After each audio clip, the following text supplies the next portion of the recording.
Hey, welcome to Guitar Knobs, the guitars, gear, noise, and nonsense podcast, hosted today by these knobs. Jared Brandon. Chris Graham. Todd Novak. Hey, how you doing? Chris, you got to take your gum out, son. Oh, you're right. Jiminy Christmas is primary school. Hey, everybody, how you doing? Sorry about that. It's okay. So here we are at another episode, and we are super stoked to be. Do I sound really lame saying that? Kind of super stoked, I guess. No, man, it's the holidays. You're supposed to be super stoked. I should be. I hate Thanksgiving, though.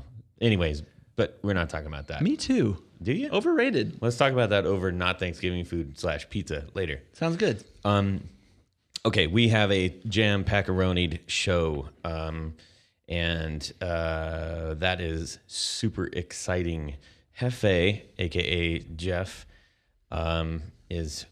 I have no idea where he is. Jeff is a very elusive character, so I don't even know if he knows where he is a lot of the time. So anyhow, we're going to start out with a new segment. Maybe I should do a sound effect for that. New segment. I know everything's kind of echoey, so maybe I'll do it like robot voice or something like that. Or I could do like really Auto-tune. new segment. Yeah. Sorry, I probably shouldn't have done that. That was weird. Okay, our new segment is it's simple. It's super simple. It's shout-outs. And we are getting a lot of them, so I figured, you know what? Hey, if you're taking the time to give us a nod, a heads up, a hi, how you doing, a high five, whatever, that we ought to as well. So we have a couple. We had John Parsons, Guitar Workshop, who I found on Instagram. Well, I mean, I didn't find him. Guess he technically found us. He posted something where he was ebonizing wood, which was really cool. It was like mixing vinegar and steel wool on wood. Ooh. And, Ebony's really hard to get now. So yeah. Well, I don't know. that's why they do it. That and Okay. ivory. They're both hard to get. Yeah. Ebony and ivory. You There kind of it is. hedged out there. Anyway, so what was cool is I was watching this. I didn't know why he tagged this. I was just like, okay, cool. Thanks for the tag. And then I'm listening. I'm like, wait, that's me in the background. So it was cool. He was doing his workshop thing, building guitars out in Launceston, Tasmania. And I'm like, What? people live in Tasmania. That's crazy. That's really cool. So yeah, it was really. I mean, we talk about this a lot at the beginning of these shows, is like just the power of the internet and the voice. So here's a dude building guitars out in Tasmania in his awesome workshop, listening to our show, and I like that was absolutely the high of my day. Right? That's probably the complete opposite of the world from where we are right now, Yeah, to a point. yeah. Politically, or Well, complete. I mean, like no, you were saying figuratively. figurative. Yeah, I mean, like But if you you're drilled a saying hole geographically, straight down, we'd geographically. probably pop out in his guitar store. Maybe. Shop. I don't know. I don't think he'd like that because he just rearranged his shop and he's very proud of how it was rearranged. I am envious of his guitar shop. I'm envious of most people's guitar shops. And when I say shop, I don't mean store. I mean where he builds guitars or does repairs. Where it all happens. We also had Vox Shades and Jared Lee Goslin on Instagram, who just, they just took a little bit of time to leave us some cool comments. And You're gonna be a star, Jared Lee Goslin. You have the name for it, Jared Lee Goslin. I like it already. Sounds Yeah. famous. but but just not the initials together. GLJ, GG, GS, JLG, JLG. something like that.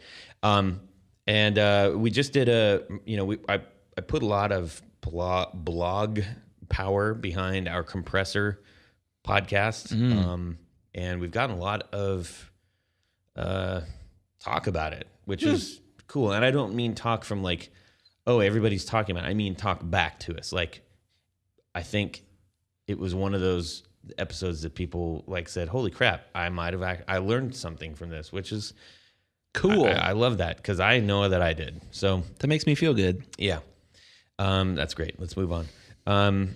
We had Jonathan Jerusik he shared a link with us about some guitars, and we got on a long email convo, and that guy's got like a ton of really good gear, like not a whole bunch of crap gear. He's got like legit really good, like a stock of really good guitars. So he wanted to share that with us, and I appreciated that.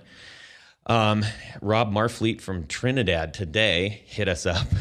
Trinidad. Yeah, in the West Indies, and he said he was listening, and it helped him get through heavy traffic. And I commented, and I'll kind of paraphrase the comment, but I was sitting there pondering, like, how bad is traffic in Trinidad? I saw your post about LA, the picture of traffic in LA. I grew up in LA. Yeah. I'm like, it's, little tiny tears right there. but hey, look, if it sucks, then I'm glad that we're helping you out with that, Rob. We really appreciate you giving us the proverbial high five. I would like to go to Trinidad someday. I would too. It's probably amazing. I want to go just because of the name. Yeah. Okay. Like meatloaf. That's right. I want to eat meatloaf because it just sounds like the name sounds good. And we've got a whole bunch of new members in our Facebook forum, and we appreciate you being there. We are still a super fledgling company. It's not a company, but a fledgling whatever this is. I get excited when one person responds or joins or anything. And I remember when we first started this, it was like I was texting everybody on here like, we just hit 50 people, blah, and now we're like, obviously way beyond that. But I'm excited every single time we make a connection. So keep them coming. We also had, we got something from Augustine Arandado, who is also a SoCal guy. Like literally, he grew up and moved to the same exact places where I was. And he's like about my age. I'm like, man, I bet our circles have crossed. Maybe. I don't know. Cities are big, so maybe not. But it was cool. Anytime you can make a connection like that. He had a bunch of questions about he liked the pickup series that we were doing. We got a lot of good comments on that. So if you haven't listened to the pickup series, I encourage you to go through those. Pickups 101, part 1, 2, and 3. He also had some amp questions that we're going to look a little bit deeper into because they were pretty specific, and I don't want to just glaze over them. I'd like to actually answer them with a little bit of beef behind it. And then we have a question from Tom Brezin, who asked about Fender Noiseless pickups, how they work, and are they, should he keep them? Should he move on to something cooler and boutique? So I'm going to kick that one over. Are they buzzworthy? Big Jerry. Oh man, that was pretty good. That was not bad. They are not buzzworthy. For Tom, yeah. Jared is our resident pickup expert. So there you go. For saying Jared Brandon. Floor's all yours. So you yeah, can talk Tom, anytime you want now. I don't know if you have them right now, but they're very good. They're very good pickups, and they're a little more boomier. There's I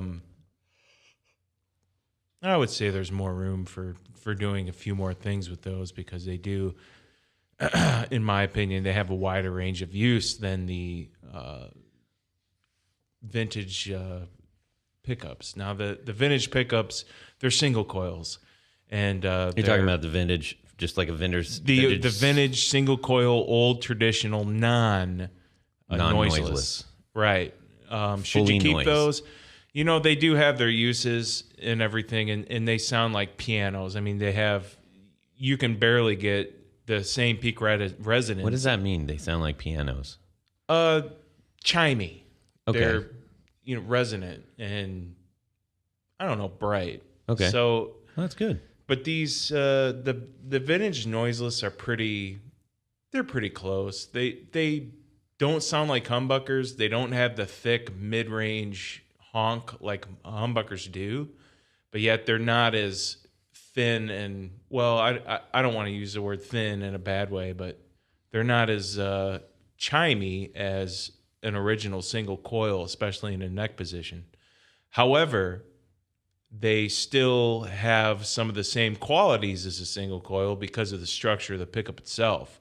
There are 2 coils instead of just one, and they're very small coils, and they use very thin, small wire, much thinner than a traditional single coil, because there are 2 coils, and they need to fit 2 coils into the same cavity as you would the original. So 2 coils, they do run in series, and they use a very strong magnet. The magnet is placed in between the 2 coils. So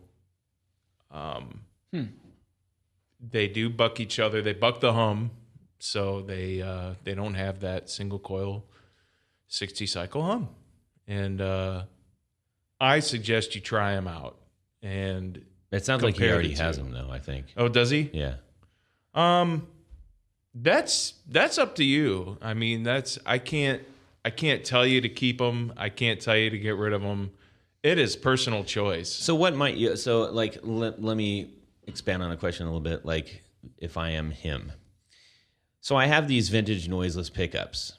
I think they sound pretty good. Or is it just a gimmick? Would I be better off getting like some boutique? Would I get better tone out of a boutique pickup? If you're trying to sound like Jimi Hendrix, get the boutique vintage spec. That's so what you want to do. That's a good question. So if we're saying, okay, vintage noiseless pickups are good for what? Not having a single cycle hum. Yeah, and if you're going to be using a lot of compression to do like a really, heavily compressed lead type of thing, okay, almost like maybe a Coldplay or the Edge type thing, where you're going to compress the snot out of it and do a lot of like do do do do do do that type of stuff. Like that was terrible. I don't do a good guitar impression. Though. Yeah, but if you're going to compress a lot, that'll bring your noise floor up and give you a lot more hum. You mean like muted staccato stuff? Yeah. Okay. That type of stuff, or anything that's going to be lead but is going to be compressed heavily. If you want to do a single coil sound with that, you're going to get a lot of hum, and it'll kind of come and go depending on how loud you're playing. Okay, yeah. So if you're doing like some like raw, like maybe small band blues or something, and you want to hear the instrument kind of talk, that's probably not what you want. Is that what I'm getting? I don't know. Like a lead blues lick. Like if you just got a lead blues I know what you three-piece mean. or something. You're not going to get compressed in that the super heavy. presence of everything. Yeah. All right. So that's but the bottom line is, I think it is up to him. I mean, I can't make his mind up. But I think I'm going to throw something else out here too. I think noiseless is a term. Fender's like name marketing is just awful. Sorry, Fender. Maybe they should hire a new marketing agency. I mean, seriously, like, but they're right though. Well, but they're not. They're not total. They're not completely noiseless, right? They don't have the single cycle hum, but they're not noiseless. Like if you can hear it plugged in. They're actually noisier. Well, Okay. that's the funny thing. Noiseless means they don't work. Right. And I would think, well, yeah, true. But I think that there's also when you think about like active pickups, or you could say are technically noiseless. They have a stronger magnetic field, a much stronger. They're really strong magnets. And there's more presence with the vintage noiseless. And I think they're trying to capture they're trying to get that resonant peak. They're trying to make it sound like an original vintage pickup without the hum. Mm-hmm. Okay. So because there's 2 coils, they're kind of taking away some of the brightness, and to bring the brightness back, you have the heavier magnet, or the stronger magnet. So how would that compare to like a lace sensor? The lace sensor, the structure is completely different. They are still single coils, but the way they have this funny brass shield inside, so that it makes it less noisier. Okay. But they're still noisier. So they're going to kind of be in between that vintage noiseless and the original. Okay. So spec. So we're gonna do a real quick rundown. So on a scale from noisiest to least noisy. Let me throw an idea in there before we do that. Yeah. I would say if you have single coil pickups and you're thinking about getting the noiseless, I would say press pause on that before you buy the Noiseless. And if you haven't shielded the interior of your guitar cavity, you might try that first. It's very cheap and very effective. And what that mine means, are all shielded. Yeah. Yeah, I went through and did all that. On yeah, mine. you take everything apart, Which is fun. take all the parts out, and then you basically buy copper tape, and you stick it all over the inside holes, and then you make sure it's all grounded. You can also do that with glue, with like spray mount and aluminum foil. Yeah, which there's I mean that's a several little sketchier, techniques, but you know but there's a lot of ways. You're to do right. it. It cuts down on the noise. It does. Yeah, And also the on inside of your pick guard. yeah, that too. Yeah, and a lot of guitar makers don't do that. You know, I bought a really nice Gibson Les Paul with 2 P90s on it, and no shielding on the insides. I immediately Boutique makers bought tend it. to do that, but Yeah. anyways, okay, so you got, let's say the couple of pickups we've been talking about, just really quick, all right? And I know this isn't like pickup bonanza here, but we got noisiest that we've been talking about is what? Oh, the original vintage specification Original vintage, next less noisy. is the Jeff Lace. Well, Lace sensors. Okay, and Jeff then Lace the third invented them. least noisy, The vintage noiseless. and then the most least noisy. Or is that the vintage? That's it. Okay, those three. All right. So the A humbucker works kind of the same way. So. okay, we won't throw active in there then. Nah. Okay. I want to Jared. add one more thing about the pickup thing here. Okay. And I was talking with Lindy Fralin about 5 years ago. Great guy to talk to. And he even admits he talks on the phone too much.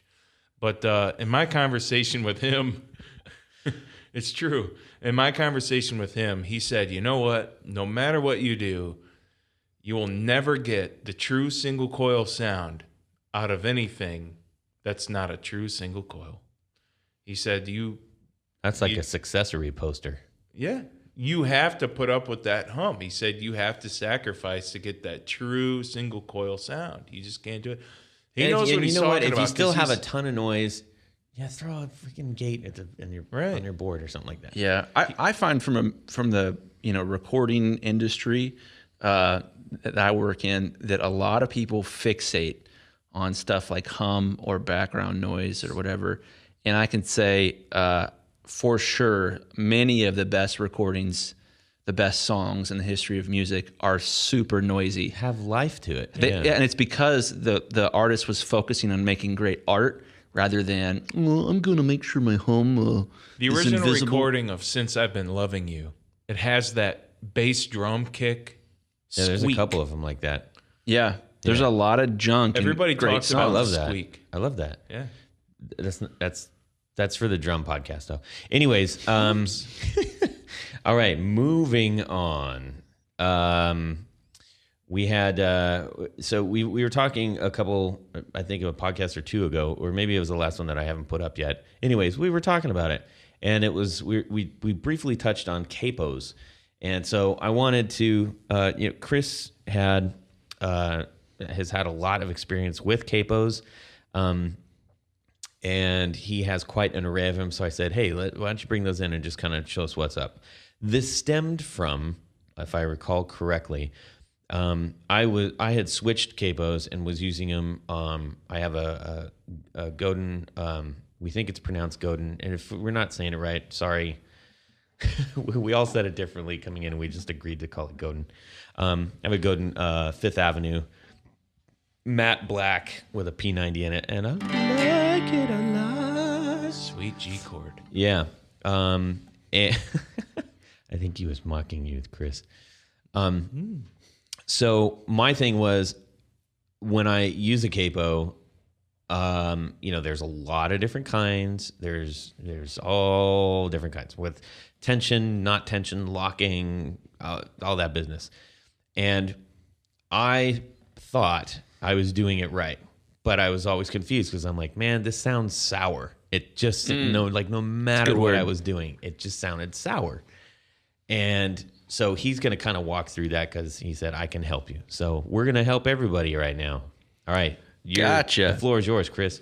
Awesome. Well, I think the biggest thing with capos, the biggest frustration with them, and I was talking to Jeff yesterday about this. Well, actually, that was something different. Anyways, the biggest thing with capos is when you play in a band and you just bought like the $14 Kaiser or Dunlop cheapo capo that's basically a piece of rubber, some metal, and a spring, and you put it on your guitar, especially if you have a keyboard player or a bass player, which most bands have at least one, you immediately notice, oh, my guitar isn't totally in tune with the band anymore. Crud. What do I do about this? That was me. Yeah, that was you. And I'm the lead, so that's a problem. And what happens with that, and the reason there have been a lot of new capos that have come out recently is to address this issue. I'm holding in my hand a Dunlop capo that has a really stiff spring in it. And that's really the issue, is a lot of these older Dunlop Kaiser style capos have a real strong string in them. And what happens is it's sort of like, if I'm going to just play a note here, I'm just kind of pressing on the 3rd fret on the E string. If I continue to press harder and push all the way, I'm not moving my finger, I'm just pushing harder, I can make the note go up and down. I can play out of tune. And that's exactly what happens with these older capos, is when you put it on, especially if it's too far behind the fret, you get, and so everything is a little tighter on the guitar, and that E chord, capoed on the 3rd fret, is a little bit higher. It sharps everything, right? It sharps everything. So, and that's the same thing with the Kaiser. The Kaiser and Dunlop basically do the same thing. Now, I will say that I would maybe price might be a factor, but the overriding thing is like when we're doing our thing, we do a Johnny Cash tribute too. And one of the bands, we've got a couple of them, and one of them is a Johnny Cash tribute. And it's like capo on, capo off, capo on, capo off. Like literally, we have it on our set list so that we don't forget. And so the idea of having something that's locked in perfectly, so it was like I can't do that. I gotta get moving, man. Well, you got to be able to move quick with the capo, and I think that's the big thing. Is let me talk about the G7th for a bit.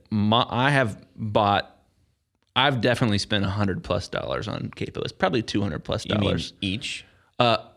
Cumulatively. So like this, I'm probably at least on my 1,000th capo at this point, and or close to. You should get like one of those tile things that tell you where you lose your stuff or something. Yeah. Well, the thing I love about the G7th is that they're like $25, so they're a lot more expensive, maybe even $30 depending on where you buy it. Mm-hmm. They're a lot more expensive than a cheaper capo, but I would say, and I'll explain the reason here for just a minute, you shouldn't buy a fancy pedal or a fancy guitar if you're still using 30-year-old capo technology and you're using a capo a lot, because the capo, it's one of those things, it makes you sound bad. It's not a tone thing, it's a pitch thing. So if it makes you play out of tune, throw it away. Yeah. And I think that's your 2000 guitar that sounds out of tune is going to be a complete waste. If you've got a 1965, Fender Twin Reverb and a 1958 Les Paul and a Kaiser freaking capo, and you're playing on the 5th fret, it don't sound good, man. No, I would imagine the larger frets you use, the higher frets you use. That is absolutely true. So the higher your frets are, the more you can push down. Right. The more sour it's going to sound. Right. And that's one of the things a really, really good guitar player instinctively knows how much to push the string down. So if I play, a G chord, but then I push a little harder, I can totally make the chord sound out of tune. 100%. Depending on how hard I press. So this is where the G7th comes in. Will you just, one more time, you did a single note on there, and don't talk over it. Just do the single note.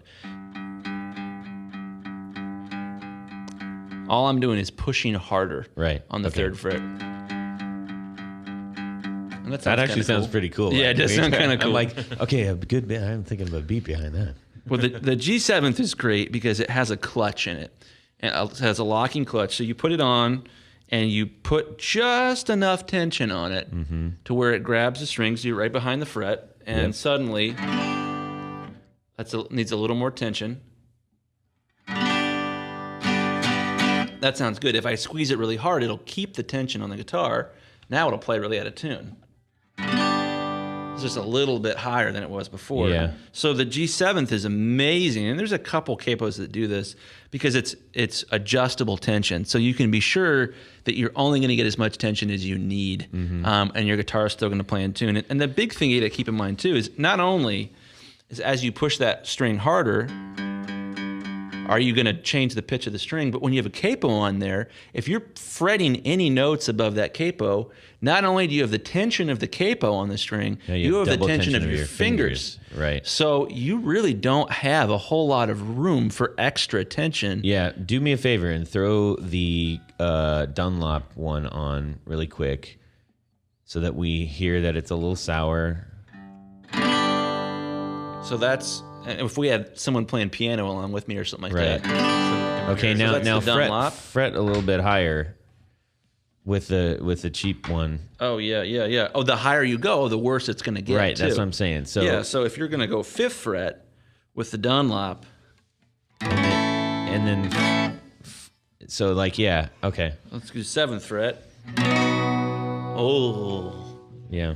But, so let's do the 7th fret with the... With the G7. The G7th. Yeah. That's not half It's bad. better. It's It's better. definitely better, yeah. So the G7th really lets you have a lot more control. Okay. So I would say, if you're looking for money to spend on yourself to make yourself a better guitar player, if you ever use a capo, Yeah. get a G7th or something with that's adjustable So tension. I have another one over there that is a Planet Waves, and that has a screw with a spring and a pin. So it's adjustable tension. So you still have a spring in it. It looks like the traditional one with like the trigger. But what I liked about it was really small profile. And I was like, oh, with this, see, here was my thinking. With the spring, I can tighten it really tight because it probably needs to be really tight. Well, I think that's what most people assume. The tighter it is, the better. And really... So you took that's my guitar right there with my capo, and the first thing you did was loosen the crap out of it. I loosened the crap out of it. This Planet Waves capo is pretty good so long as the tension is backed all the way off with this guitar. And I think even then, like even with the tension backed all the way off, it's still a little stiff, but it's not bad. But let's compare the usage between that and the G7th. Is it G7 or G7? G7th. Okay. So at the G7th, every time you put that capo on the guitar, you have to apply the pressure you want, right? You apply the pressure with your so fingers. if you're in a live setting, though, and you're like in between songs and you don't really have much time, you really got to be used to setting that tension right where you want it every time, right? Yeah, but here's the thing: is you're used to how much tension you want. So as a guitar player, You're it becomes relying a on habit. on your sense of your guitar, because the same thing could be said if you're using the any of the other ones. But if you're using the one that we just talked about, the Planet Waves one with the spring and the screw on it, if you have a tapered neck, if you're up by the net, you could where most people can like kind of build the first fret, or even the third, if you for whatever reason need to jump up to the 5th or 7th, that thing's gonna be crazy tight. So you're gonna have to adjust that again too. Well, and that's a great point, Todd. I think. Thanks, Chris. Hey, no problem. If you got capo issues, pick up your guitar and look at it and see at the 1st fret, is it the same thickness as at the 12th fret or the 10th fret or the 5th fret? If the answer is that your guitar gets thicker as it goes higher and higher up the neck, the type of capo that you use is considerably more important. If it's a non-tapered neck that's the same width at capo 1 or fret 1 as it is at, say, fret 8. There's not many that are like that, though. I mean, A lot of them get gradually thicker. Yeah, that's what I mean. But there's not a lot that are You non-tapered. get into the handmade guitars, and some of the guys really don't have a certain specification the way they build those necks. I mean, that has a tapered neck. It's an arched up, so it's like, because it has a big heel. If it's got a heel on towards the, towards the heel. Buy a capo the for every guitar you have. Well, actually, buy one for every fret. No. Yeah. Okay, cool. That was very helpful. I I have one. Hopefully I'm going to get one of those. Let me talk about one more type of capo. One of my favorite types of capo, and G7th makes a version of this, is a dad-gad capo. And it basically only pushes down on 3 of your middle strings. So this is no capo. This one you put Standard tuning. on this standard tuning. You put this on the 2nd string or the 2nd fret, and now. Ooh. So what makes this cool is That's cool. You can play in dad-gad. So.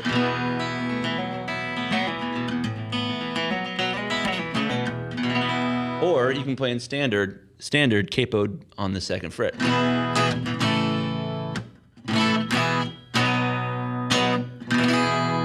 I love Tom Petty. So yeah, you can do these kind of Irishy. Now, what about slinging it to the backside? You ever do that?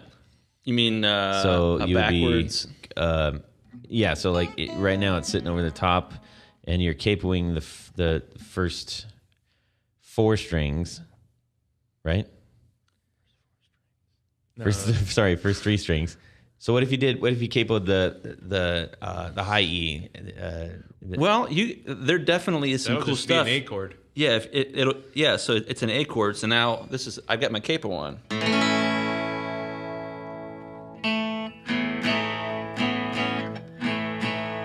Hold on. Anyways, you can play some sort of song on there. That's kind of interesting. Okay, I was just curious. I call it cheating, but I like it. It's cheating, but if it makes you better and lets you focus on making a better I'll performance, cheat the Why crap not? out of stuff. yeah, I'll dude. cheat Why the crap. not? Yeah, all day long. Nintendo made the game Genie, so So concept. I know we've been talking smack about Kaisers, but a Kaiser, that's the one with the little curly Q. When you're thinking capo, you're probably thinking of a Kaiser. Yeah. If you turn a Kaiser backwards and that pad that's on the back of the neck, and you put that on your guitar as well, I'm using a Kaiser now, and basically you leave your first string open, and then you do 2nd fret on the 2nd, 3rd, and 4th string, and leave your last 2 open, same thing. But because the Kaiser's got so much tension, it's a little out of tune. Okay. Now let me ask you a question. Here's just a big ol' capo question. Could that not be solved by capoing on the actual fret? It can to some degree, but you're still going to get a lot of tension on because it's not an infinitely thin piece of the capo. It's going to capo right on the top of the front fret, end, Not right on only the back that, too. Not only that, the capo itself will then get in the way of the natural vibration of the string. True. And your fingers. Indeed. Probably. Or at least mine. Okay, awesome. That was super helpful. Thanks. I appreciate it. And we're going to post up a little picture of that big array of capos. And This was not a paid endorsement by put my G7th Incorporated. really nice guitar back in the case, I would greatly appreciate it. Yeah, and that was being played on a black matte Godin, Fifth Avenue with a single P90. That is a pretty guitar, man. I really It's a like nice that. guitar. It's pretty I like rad. it. Awesome. Okay. Woo wee doggies. Lots of good information. I'm happy with this. All right. So we are going to jump into our Christmas list stuff. Yes. Oh my. Oh, well, I don't know. Whatever. Okay. All right. Who is going firsties? I'm sorry I said firsties. It's okay. We forgive you. Who's going firsties? Yeah, don't edit that out. That's Mine's all right. probably the worst, so I'll go first. Why is it the worst? It's not that exciting. First is the worst. I for Christmas, Wait a minute. Do you have a big list or a long list? very short. Okay. This is just You got to get, this is your opportunity to get greedy, dude. Okay. This Oh, is a hypothetical Christmas. it's a list. hypothetical. Yeah. Okay, I can Holy go. moly, you just I spiked can like definitely crazy go. back there. I'm going to back you off a little. Sorry about that. No, you're all I got right. excited. Hypothetical Christmas lists are my favorite. Hypothetical Christmas list. I'm going to go. I would like a Gibson ES 125, which is essentially the Godin that we just played, the Fifth Avenue, but from the 50s or 60s. Right. Rad. I'd want one of those. I'd want... What color? I would go tobacco sunburst for sure. And then I would definitely want an early 60s twin reverb from Fender. Okay. And let's see here. I would also want... Wait, a twin reverb? You know they're loud as can be, right? Yeah. Yes. Well, but Really? they're also smooth and super clean. They are. So Yeah, for but that... so it's like a deluxe. You know why we know Fender Twin Reverb? Because they're so popular. They sound really good. They're without a doubt the most popular vintage Fender. My dad had one in the mid-'60s. I have a 66. Deluxe is a more popular. Deluxe is really popular, too. popular. I don't know. Well, let me clarify. I have a 1966 Fender Princeton Reverb. Yeah. Which is basically... I mean, that's the workhorse. Yeah, I mean, it's like go-to. It's amazing. It crunches like no one's business, and it's clean, and it's not quiet enough to wake the neighbors. Here's the loud thing. enough. Here's the thing. We are in an age, unless you are playing like out in the country where there's no PA, I'm trying to figure out at what point you're like, or unless you're on a huge stage, like a Fender Twin is going to really be needed. Well, I like a Fender Twin because if you want to play super clean but still loud and have a lot of, shall we say, nuts, Headroom. Like a big, thick, fat tone, the Twin. Did you just call a Fender Twin a big, thick, fat tone?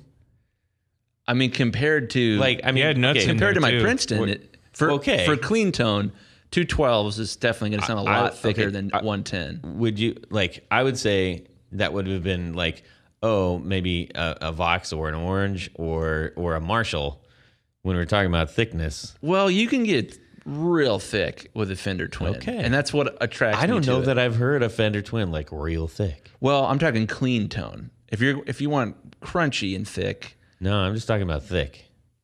Interesting. Okay. Hey, man, different strokes, whatever. Different strokes. All right. So you want a twin. Yeah, I'd want a Fender Twin. All right. And I would also want a Martin HD28 baritone guitar. Ooh, okay. An acoustic baritone. I've got a baritone acoustic. I've got an HD28, but it's not a baritone. I've got an HD28 myself as well. That's my favorite guitar It's a in the world. veterans model. Ooh, that's the fancy one. Yes. That's the HD28V, I believe. I don't know. Anyways, it's like a... Well, aren't you guys precious? You want to borrow it? Well, I mean, maybe. Yeah, that's what I'd want. And I think that's it. That's it. No little bits and bobs. Here's the thing. I could go on for the next You got a little 4 bit of hours. time. Okay. This is Santa's. Santa's sitting there in his big red chair, going like, "Chris, like seriously, you don't get this, do you, son? I'm writing out a list for you." I would want the Edges from the band U2. I would want... Oh, not the other edge. No, not the other Edge. I would want his entire guitar rig. Why?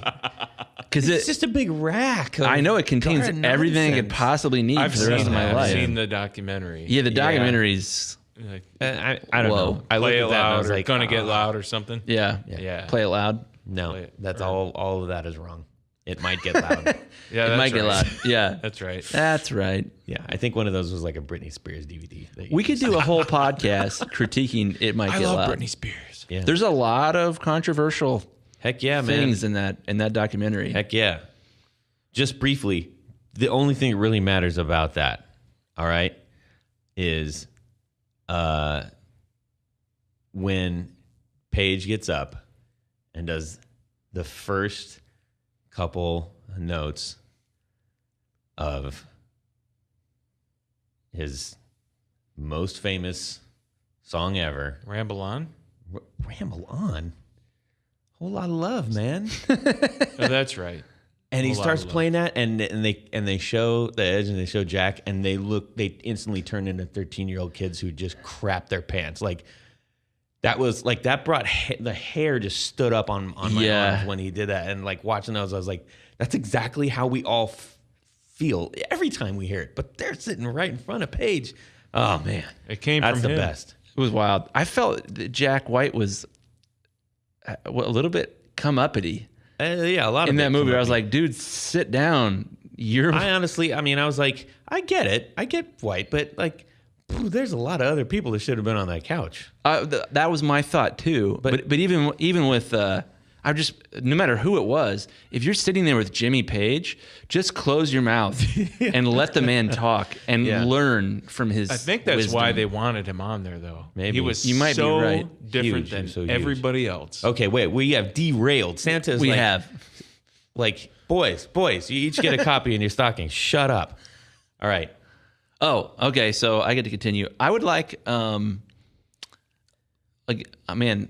Martin baritone dreadnought acoustic guitar. That'd be super fun. We did that. And so I'm just kind of getting this back on track here. Okay, thanks. And I would want a truck full of weird electric guitars that I had never seen or heard of before. So like weird Japanese guitars from the 50s and 60s. Yeah. Weird K guitars. Iskos, Yeah. Nationals, The weird stuff. See, those ones, it's funny. weirder the when better. I see those on Craigslist and stuff, because I'm on it all the damn time, I look at them like, ooh, that one's cool. I bet that one's fun. And then I see them in person, I'm like, good gravy. Why would I be? No. I just want a room full of really weird esoteric guitars. Yeah, no, I can dig that. Truck we full got of weird the pawn guitars. shops right up the street. We can just go sit there for This a is little true. while. All right. You went top shelf. Now, Grandma, who's on Social Security, who also isn't, Santa's got his list, but, Grandma, she's got all her grandkids, she's paying for stuff. So what's Grandma getting you? Get the dang, not for me, but for everybody else, get the dang G7 capo, man. Make yourself sound better, not just have better tone. I think I'm going to check one of those out. Oh boy, they're so juicy. All right. Sounds good, man. Hell yeah, mine. All right, Jared, Santa Claus is coming to town. What's he bringing you? First thing that sticks in my mind, I want a 1970 Les Paul Custom, a black one. Because my dad had one. Like a Black Beauty? A Black Beauty. My father had one, and that's the only reason why I want it. I've got a lot of guitars, and I'm very satisfied and happy with what I have. But You are a very satisfying man. I when we were traveling recently, and I was asking, and he was like, "Yeah, I don't think I want anything." I'm like, you are bad at this game. yeah, well, I'm thankful, and I'm very appreciative of the collection I have now, and I even have some in the oven right now, so to speak. That's the best part of being a guitar player is that the greed that comes along with it Exactly. is inherent and endless. It is. Now, what I'd really like to do also is to open up a nice guitar case and see an original 1969 Sunburst Dove Custom. I have one. My dad bought one used, but I want another one to compare it to the one I have now, which is my Interesting. dad's. That had a retop done, and it was done absolutely beautifully. The old bridge went to poo. The bracing kind of came unglued, and the top deformed a little bit, so it had to be redone. There was no restoring the original top, but I do have the original top in my basement hanging up, drying out. But so I'd love to compare. Drying out in the basement. That's It's just not being taken. It's just hanging up like a photo, man. It's like a picture.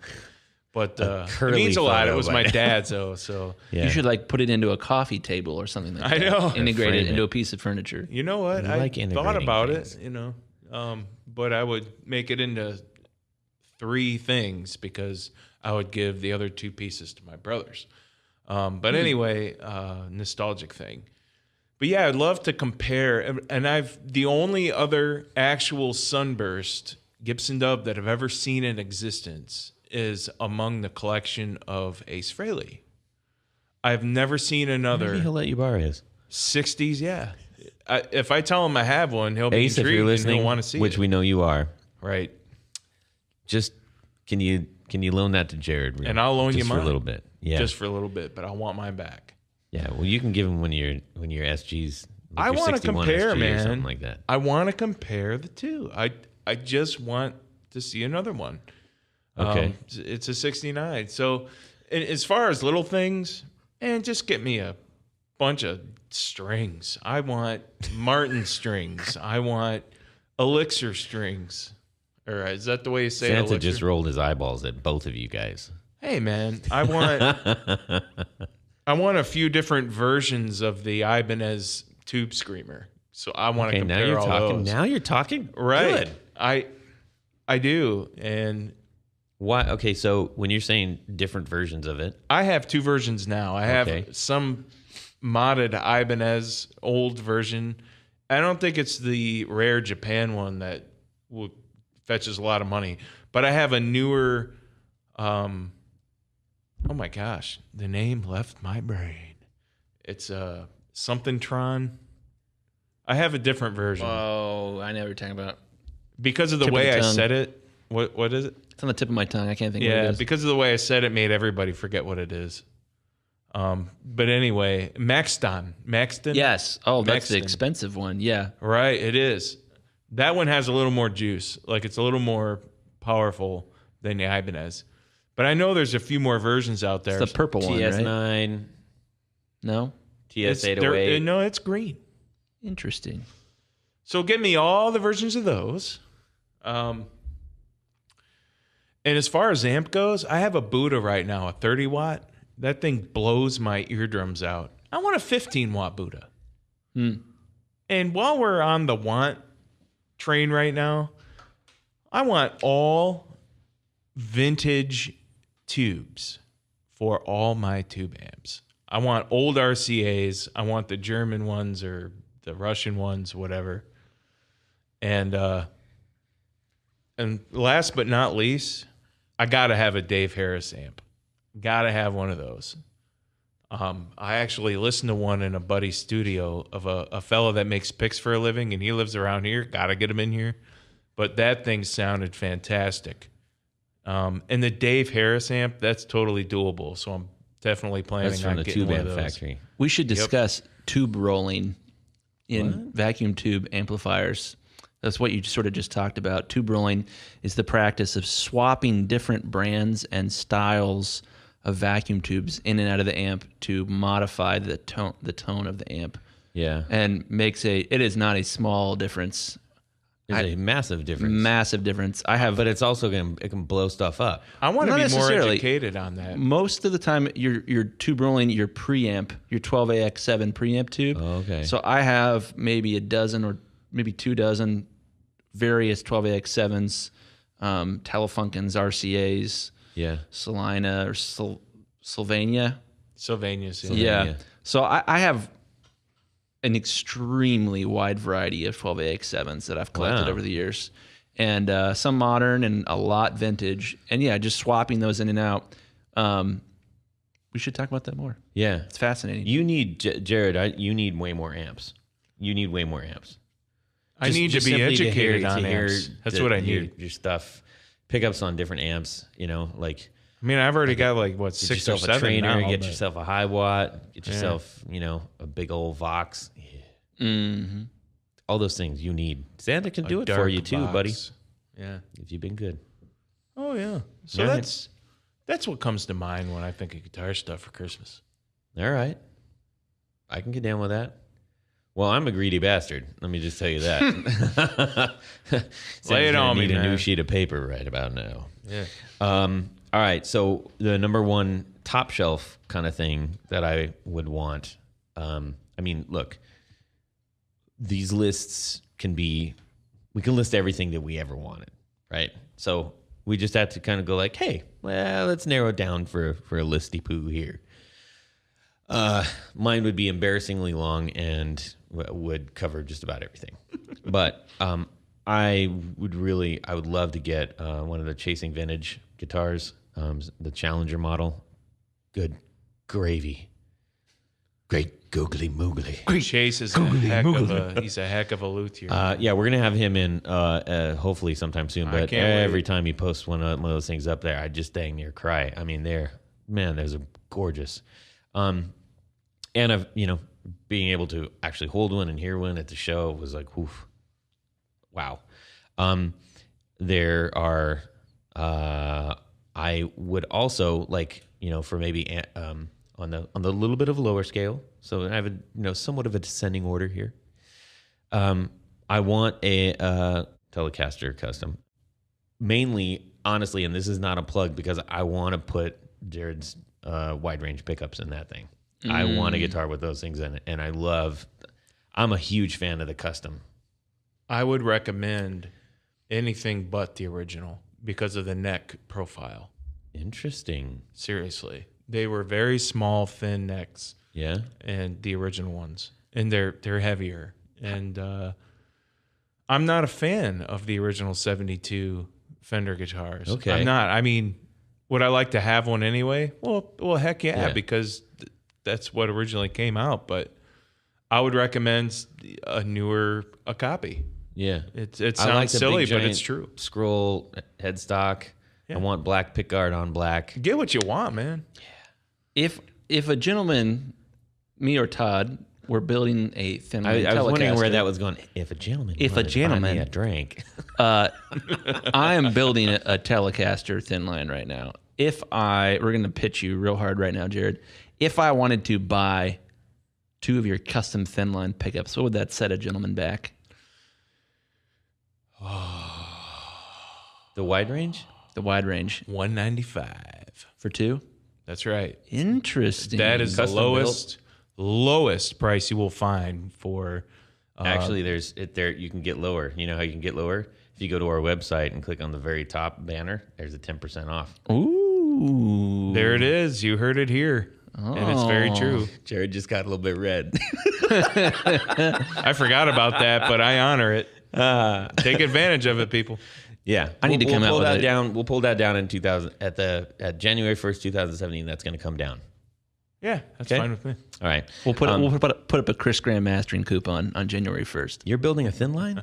I am. Interesting. I am too now. We got to talk about what? Yeah, it's going to be. What the hell's going on? What? You guys got to tell me about this. It's going to be jet boat. I think purple or blue. I don't remember. It's just going to be gaudy sparkle. It's going to be glorious. Tongue oil. Wait, that's what I'm doing. I'm doing the opposite. Raw wood with oil on it. You guys are killing me right now. 10 pounds of paint on mine. First of all, you're cutting it as Santa's time. Second of all, you're supposed to tell me about this crap because I want to build one too, damn it, but not a Thinline.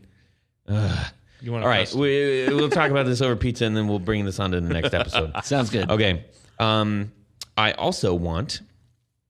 I want a new ebony floating bridge for my Godin that we just played because right now, it's a good quality guitar. If like all the parts, like it feels real good, it feels real quality. Look, it's not a $2,000 guitar.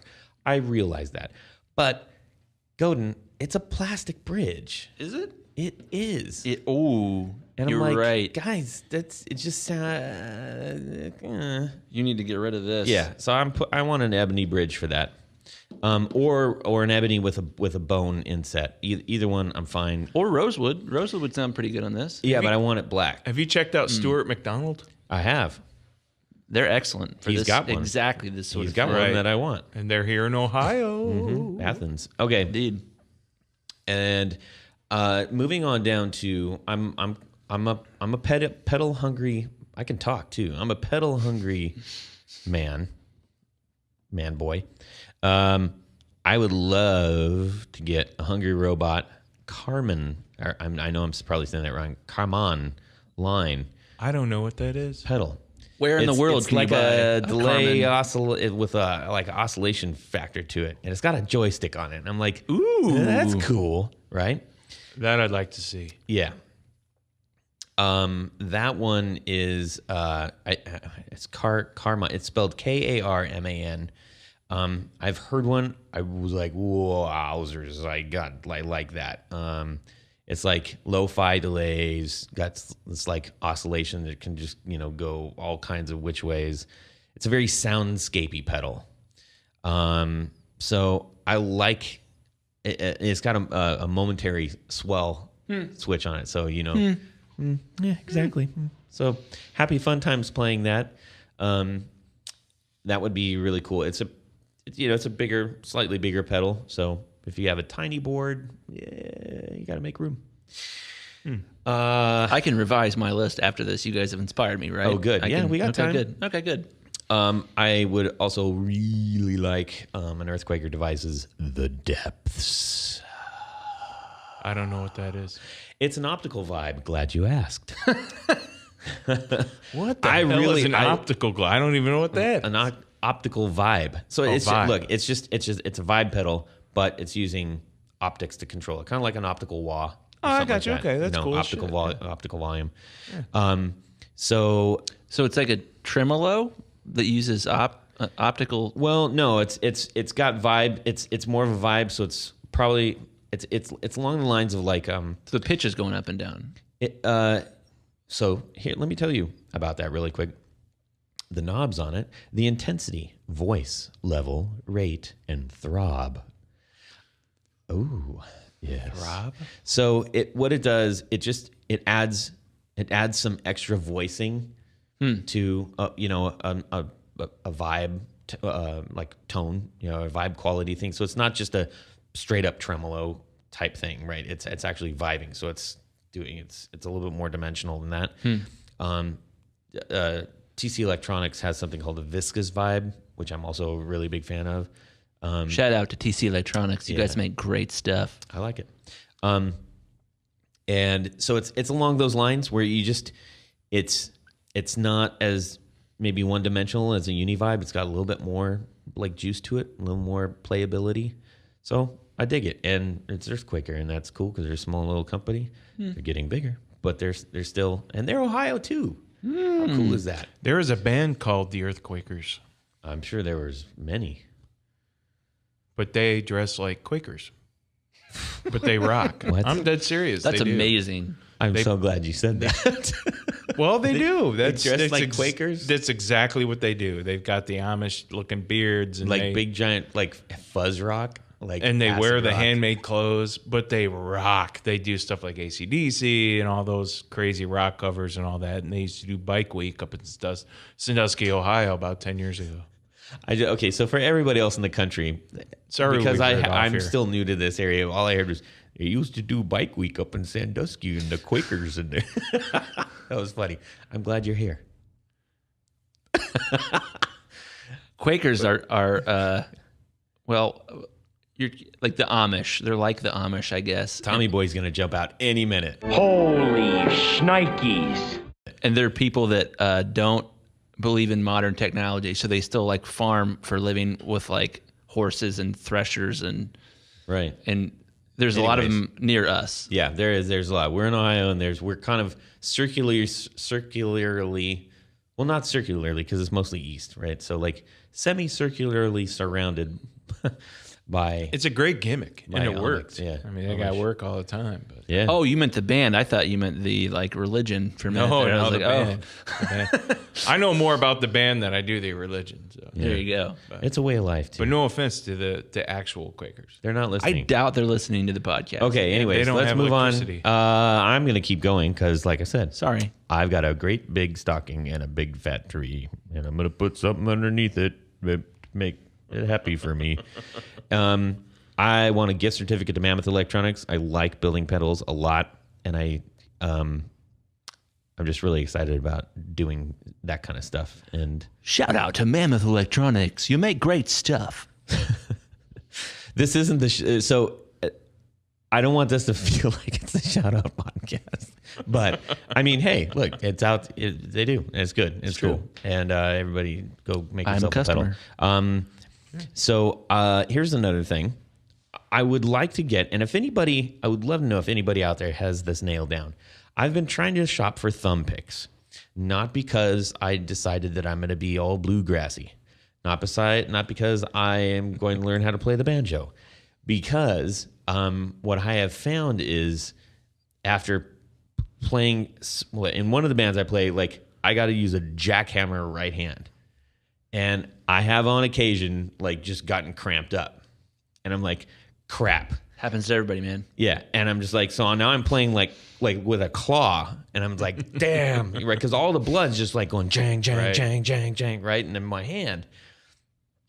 And so I'm like, you know what I need? I probably need to get like a thumb pick or something that I can at least I won't drop it just because my hand is froze up. So what I'm looking for is large thumb picks. Now the problem is when you go, they don't tend to do them by size and weight. For whatever reason, I can't find that. They just go size, and that's kind of it. And it's super confusing. Like if you get a thin pick, it's usually real small. So I want a large to fit on my thumb, and I want it to be like 1.0 weight. I challenge you to make your own. I was going to say, is there a way you can modify one? I think that you could buy the straight material and boil it and then mold it around your own thumb. Right. While it was still hot. Look that up. We need to talk to Pick Guy. I need some of these things, man. Seriously. He builds mostly picks out of stone, alloy, and glass, and the pick world's going bonkers right now. Alloys, yeah. And like I understand, people are going like, dude, precision picks. It's all about precision picks, bro. Titanium, precision, diamond picks. It's like I get that if you are like shredding, or if you're doing like sweeps and all kinds of stuff. Like I'm not doing that. I just need something that's going to stay on my dang hand. Okay. I also would like some nut files. Har, bring on the nut jokes. File. Yeah, no, there's nothing funny with files, but nuts are funny. Look, let's just admit it. But not cheap. For whatever reason, I've done like 4 nut jobs. That's got to be a better way to say that. But I've done 4 nut repairs in which I've had to like build nuts, and somehow up to this point I've made it without nut files. It's not the way I want to do it. Let me ask you a question. But why are they so expensive? Do you have thickness gauges when you do that as well? Thickness gauges. I do have thickness gauges. Yes. I find it impossible to do good nut work without a thickness feeler gauge. And there's a book by what's the guy's name? He works at Stu Mac. Dan Early Wine. He's got this great book. He's friends with like 3 of our mutual friends. He's going to be on the show. We got to get him on the show. I hope so. I can't. We'll get him on the show. I love him. Okay. He's been my hero since I was like 13. Okay. But in his book, he talks about... And he's from Stu Mac. He's from Stu Mac. Yeah. He talks about methodology with making a new nut. Yeah. And with not only the right file, but the right thickness feeler so that you file down to that thickness feeler. Yeah, no, I make some good nuts. I will say I have been very successful in doing so. But it would just be easier with the right tools for it. Well, somehow I've managed to do it, and I'm like, dude, this is sweet. It looks good, and it's like you truly wouldn't know that it was not done. Well, and that's one of the things is even on a pretty nice guitar, they cut corners on the nut. Like they use some plastic or stuff. Fake. Yeah. It's harder than you think too. It's hard. It is. It's way harder. On that 50 Strat I was talking about a few podcasts ago, I had to order a nut for the neck, and because the guy that built that neck before used too much glue, you only want a little bit of glue under that neck. Yeah, just water it down. Water a little dab of wood glue, a little bit of water. So my buddy's like, hey man, I need a new nut for this. Just buy that for me. And blah, blah, blah. I'm like, all right, I'll go on to Stu Mac and buy it. I went on to Stu Mac. I'm like, what? There's like 10 or 12 different, 100 different nuts. It's a science, man. Which one, man? Yeah. So I had to text him the picture of the choices and be like, which one? And he had to tell me.